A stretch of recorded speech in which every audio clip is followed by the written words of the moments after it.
শুনছো? হ্যাঁ বলো। একটু মায়ের নাম্বারে রিচার্জটা মেরে দাও না। কেন, কি হয়েছে? মা তো ফোন ইউজ করে না, রিচার্জ মেরে কি করবে? আসলে কারণ হচ্ছে সকালে না গ্যাস শেষ হয়ে গেছে। হ্যাঁ, শেষ হয়েছে, এবারে ঠিক আছে। রিচার্জ না হলে তো গ্যাস বুকিংও হচ্ছে না। হুম। ওখানে মায়ের নাম্বার দেওয়াও আছে। হুম। আর ভর্তুকিও ঢুকবে না অন্য নাম্বার দিয়ে লাগ করলে। আরে এসব কোনো কিছু ব্যাপার না।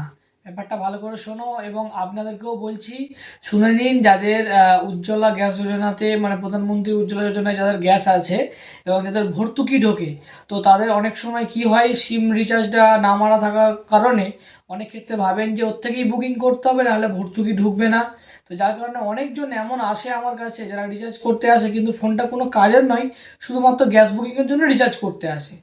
তো তাদের জন্য বলছি, এখন থেকে আর রিচার্জ করার দরকার নেই শুধুমাত্র গ্যাস বুকিংয়ের জন্য।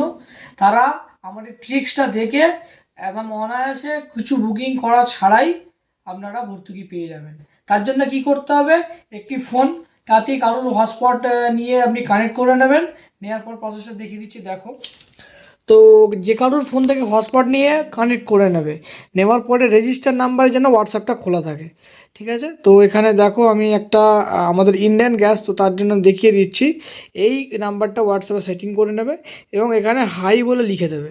আমি এর আগে ট্রাই করার জন্য পাঠিয়েছিলাম দুবার, কেন আগে শিওর হতে হয় তারপরেই আমি ভিডিও বানাই। তো তারপরে এখানে ল্যাঙ্গুয়েজটা ইংলিশ করে নিচ্ছি। তো করার পরে এখানে ওখান থেকে রিপ্লাই আসবে, এগুলো অটো জেনারেটেড। তো এখানে বুক এলপিজি রিফিল, তো এখানে আমি ক্লিক করে দিচ্ছি। তো এই মেসেজটি চলে গেল ওদের কাছে। তো ওখান থেকে দেখুন আমার যে গ্যাসে আমার মায়ের নাম রেজিস্টার করা আছে সেটা চলে এসছে এবং তার আইডিও চলে এসছে। তো আমি এখানে ইয়েস করে দিচ্ছি, এটা আমাদেরই গ্যাসের আইডি। অবশ্যই বলছি কিন্তু রেজিস্টার নাম্বার থেকেই মেসেজটা পাঠাতে হবে। তো এখানে দেখুন গোলাপজান বিবি your refill booking already processed place, ঠিক আছে। তো আমরা অলরেডি প্লেস করেছি। তো এখানে আপনাদের অপশান আসবে মেক পেমেন্ট করার। তো আপনারা পেমেন্ট করবেন। পেমেন্ট না করলেও রিফিলটা বুক হয়ে যায়, ঠিক আছে। এখানে দেখতেই পাচ্ছেন কনফার্ম করার জন্য আমি এখানে কনফার্ম করে নিলাম।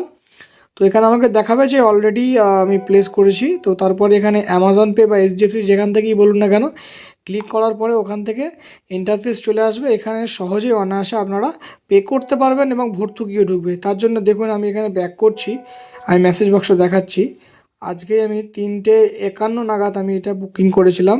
দেখতে পাচ্ছ কনজিউমার নাম্বার আছে, প্লাস এখানে ডিএসসি নাম্বারও জেনারেট হয়ে গেছে, দেখতে পাবে সামনে উপরে উঠলে। দেখো 4টে একেতে ডিএসসি নাম্বার জেনারেট হয়েছে, মানে আমি এই ডিএসসি নাম্বার দেওয়া মানেই আমার ভর্তুকি পেয়ে যাবো। ঠিক আছে, তো ভিডিওটি সবার সঙ্গে অবশ্যই শেয়ার করে দাও, যারা জানে না তারা জেনে যাক।